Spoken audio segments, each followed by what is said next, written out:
Long ago, in a quiet village surrounded by thick forests and tall grasses, there lived a hunter named Obesai. Now, in that village, hunting was not just a job. It was survival. The men would wake up before sunrise, sharpen their spears, carry their bows, and walk deep into the forest. They would return in the evening with bush meat for their families. But Obesai was different. Obesai loved to sleep. While others woke up at the sound of the rooster, he turned to the other side of his mat and pulled his wrapper over his head. While others practiced their aim and repaired their traps, Obesai sat under a mango tree, chewing on grass and complaining about how hard life was. His wife, Ada, was tired. "Obesai," she would say gently, "our children are hungry. You must try harder." And he would always reply, "Tomorrow. Tomorrow I will go far into the forest and bring back something big." But tomorrow always became another tomorrow.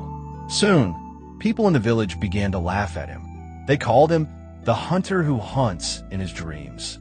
One dry season, things became worse. The rivers began to shrink. Animals became harder to find. Food was scarce. Even the hard-working hunter struggled. One morning, after his children cried themselves to sleep from hunger, something inside Obesai finally broke. Shame filled his heart. Before sunrise, for the first time in years, Obesai stood up quietly. He picked up his old bow, wiped the dust from it, and walked into the forest. At first, he didn't go far. He was still lazy at heart. He set one trap and sat down to rest. But hours passed. Nothing came. The sun rose higher. Sweat covered his body. Hunger twisted his stomach. Frustrated, he stood up and decided to walk deeper into the forest than he had ever gone before. The trees grew taller. The air felt cooler. Strange sounds echoed around him. And suddenly he saw it. On a low branch sat the most beautiful bird he had ever seen. Its feathers shone like gold under the sunlight. Its eyes sparkled like tiny diamonds. Its wings shimmered with colors he had never seen before. Obesai froze. Slowly, carefully, he raised his bow. But before he could release the arrow, the bird spoke. "Yes, I can speak," the bird said calmly. "And I know what you are thinking." Obesai dropped his bow in shock. "I am not an ordinary bird," it continued. "If you spare my life, I will give you something more valuable than meat."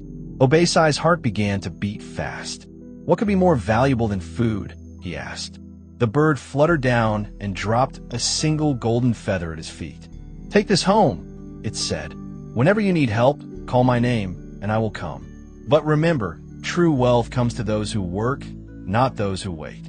Obesai stared at the feather. It was real gold. His mind began to race. He picked up the feather and ran home. When he showed Ada, her eyes widened with disbelief. "This is a miracle," she whispered.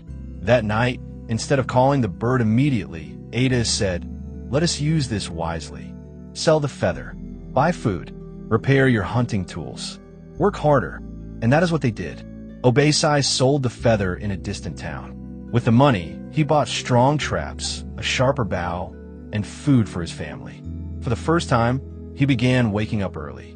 He hunted seriously, and strangely, animals began appearing more often in his traps. Weeks passed. His family stopped starving. People noticed the change.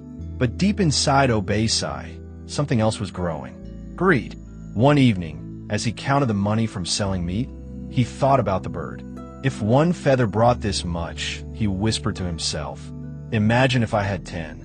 The next morning, instead of going hunting, he walked deep into the forest and called the bird's name. The magical bird appeared. "You called me," it said gently. "I need more feathers," Obesai said quickly. "My family needs security." The bird looked at him carefully. "Are you working?" "Yes," Obesai replied. The bird nodded and gave him another feather. Again, he sold it. Again, he improved his life. But greed is never satisfied.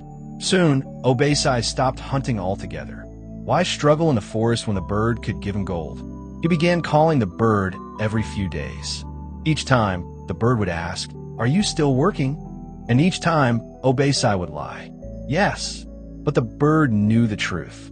One day, when Obesai called again, the forest was silent. No wind, no birds, no sound. Then slowly, the magical bird appeared. But this time, its feathers did not shine as brightly. "Obey, Sai," it said. "Why have you stopped working?" He tried to speak, but no words came out. "You were given a gift," the bird continued.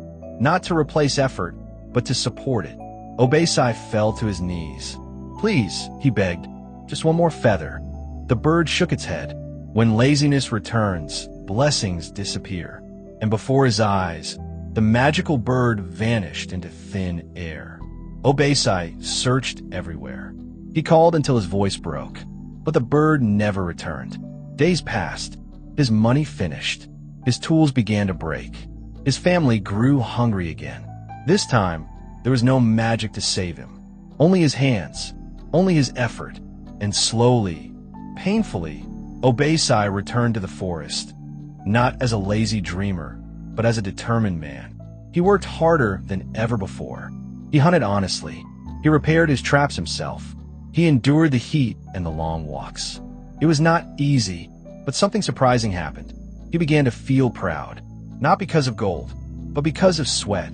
Years later, Obei-sai became known, not as the lazy hunter, but as one of the most disciplined men in the village. And whenever young boys complained about hard work, he would smile and say, "Magic can open a door, but only hard work keeps it open." The story of the lazy hunter and the magic bird teaches us something simple but powerful. Opportunities may come, help may come, miracles may even come, but if we replace effort with laziness, we lose everything. True success is not about shortcuts. It is about consistency. It is about waking up when you don't feel like it. It is about doing the work, even when no one is watching.